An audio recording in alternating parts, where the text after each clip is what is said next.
ठुमका पे भीड़ जुमा देलू, जैसे तू स्टेज पे कदम धरल लू, पूरा माहौल हिला देलू।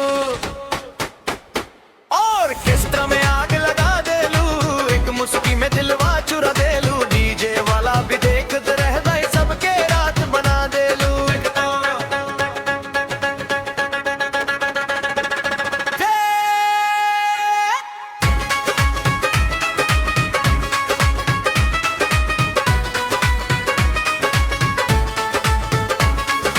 लाल चुनरिया चमचम करे, रोशनी में रू दमक दमक करे, धीरे धीरे जब तू घूम गोरिया, दिलवा के धड़कन तेज करे।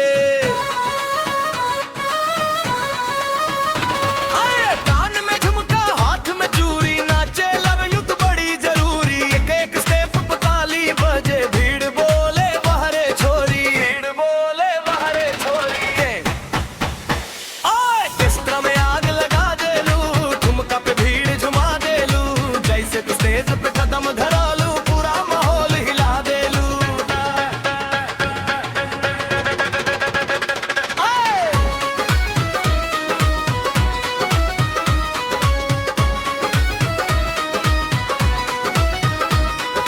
डीजे पे जब बेस गिर जाला हाथ, मंचवा पूरा थर्रा जाला, तू जैसे ही हाथ उठावे लूदी, सारा जन समुगा जाला।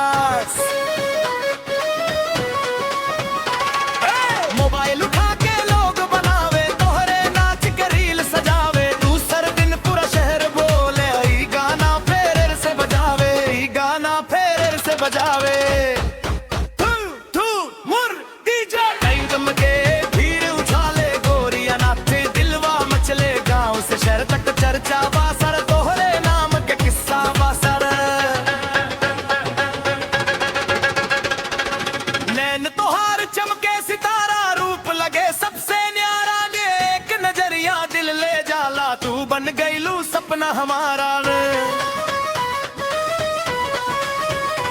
ऑर्केस्ट्रा में आग लगा देलू, ठुमका पे भीड़ जुमा देलू, जैसे तू स्टेज पे कदम धरल लू, पूरा माहौल हिला देलू। ऑर्केस्ट्रा में आग लगा देलू, एक मुस्की में दिलवा चुरा देलू, डीजे वाला भी देख रहल, दिल सबके रात बना देलू। एक गोरिया, आज के कार्यक्रम के जानते तू ही रहलू, ऑर्केस्ट्रा में आग लगा देलू, आज ठुमका पे भीड़ जुमा देलू, जैसे तू स्टेज पे कदम धरल लू, पूरा माहौल हिला देलू। ऑर्केस्ट्रा में आग लगा देलू, एक मुस्की में दिलवा चुरा देलू, डीजे वाला भी देखते रह